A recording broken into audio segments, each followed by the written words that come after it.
கருட மூலியமா தூக்கி அந்த போட்டு தடுத்துக்க முடியல. அப்ப பெருமாளுக்கு வச்சு பெருமாள் சேவிக்க போறார். யாரு? ராமானுஜர். பெருமாள் சேவிக்க போனா இவர் வச்ச திருமண் பெருமாள் கிட்ட இருக்கு. உடனே நீர் தான் வருட நம்பியா வந்தீரா என்று கேட்க, ஆமா ஆமா நான் தான் வந்தேன், இந்த லோகத்தை என்னால திருத்த முடியல, நீர் எப்படி திருத்தின அப்படின்னு யார்? பெருமாள் கேட்கிறார். யாரு கிட்ட? ராமானுஜர் கிட்ட.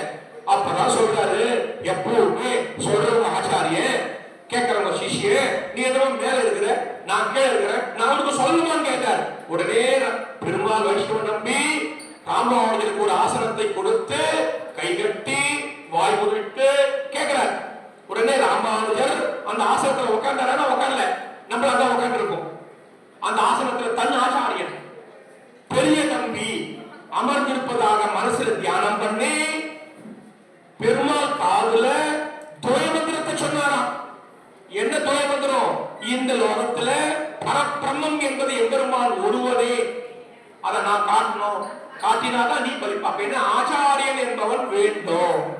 ஆச்சாரியன் இருந்தாலும் பெருமாளுக்கே மரியாதை, ஆச்சாரியன் இல்லைன்னா பெருமாளுக்கே மரியாதை இல்லை.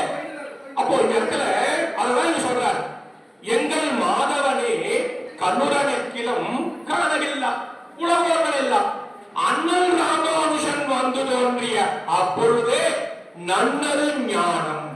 அப்ப இப்போ திருக்குறளை போய் சேவிச்சு பாருங்க, அங்க ஆசனம் இருக்கிறது. மிக விசேஷமான சேவிச்சுக்கலாம்.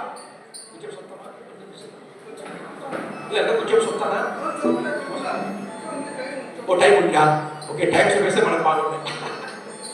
இப்போ நீங்க திருக்குறளை போய் சேவிச்சு பாருங்க, அழகாக ராமானுஜருக்காக இடப்பட்ட ஆசனம் உள்ளன. எதற்காக சொல்ல வந்த? ஒரு சன்னதிக்கு போனா இந்த பெருமையை நம்ம தெரிஞ்சுக்கணும். இப்ப இந்த பெருமாள் இங்க சேவிக்க வந்தா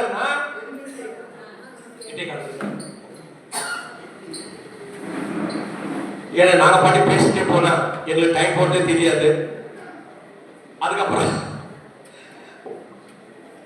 ஆகையினாலே இதுல நம்ம சொல்லக்கூடியவர் யாரு? நம்முடைய பெரியோர்கள், நம்முடைய முன்னோர்கள்.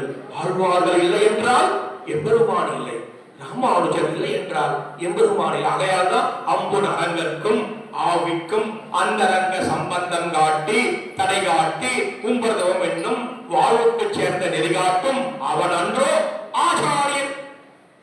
பகவானுக்கோ நமக்கும் இருக்கக்கூடிய உறவு முறையை காட்டுபவர் ஆச்சாரியன். அது எங்க இருந்து காட்டுகிறார்கள்? அப்ப ஆண்டாள் மிக அழகாக சொன்னால், என்ன அழகா சொன்னால், உறவே நமக்கெங்கே ஒழிக்க ஒழியாதுதான். அதாவது ஆச்சாரியனாக திகழ்பவர்கள் மிக விசேஷம். நம்முடைய ஆழ்வார்கள் எல்லாம் ஆச்சாரியர் திகழ்கிறார்கள்.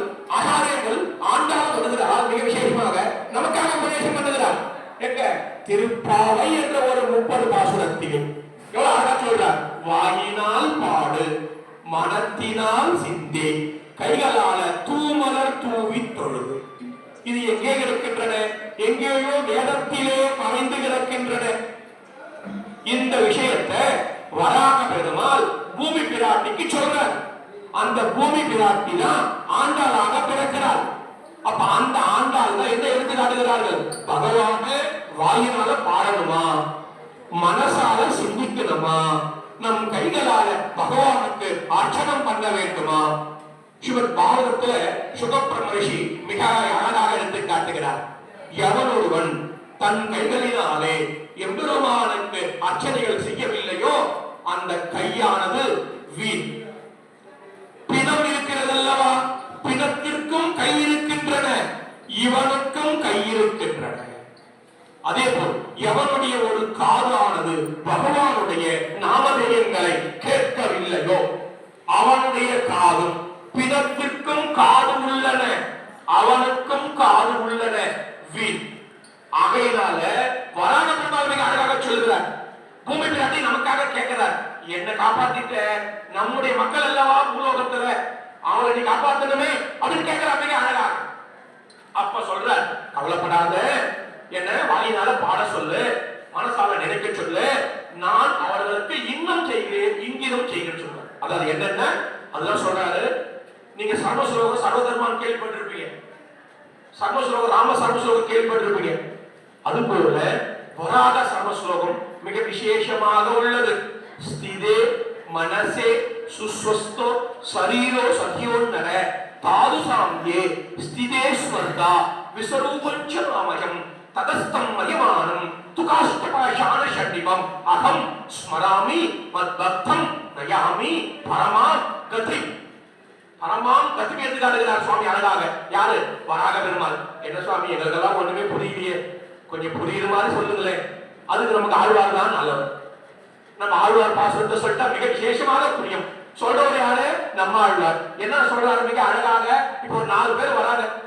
4 பேர் வரும்போது 3 பேரை விட்டுட்டு ஒருத்தரை மட்டும் நீங்க சுவாமி ரொம்ப நல்லவர், நீங்க தான் என் தெய்வம் அப்படின்னு சொன்னா இவர் தான் ரொம்ப நல்லவரா?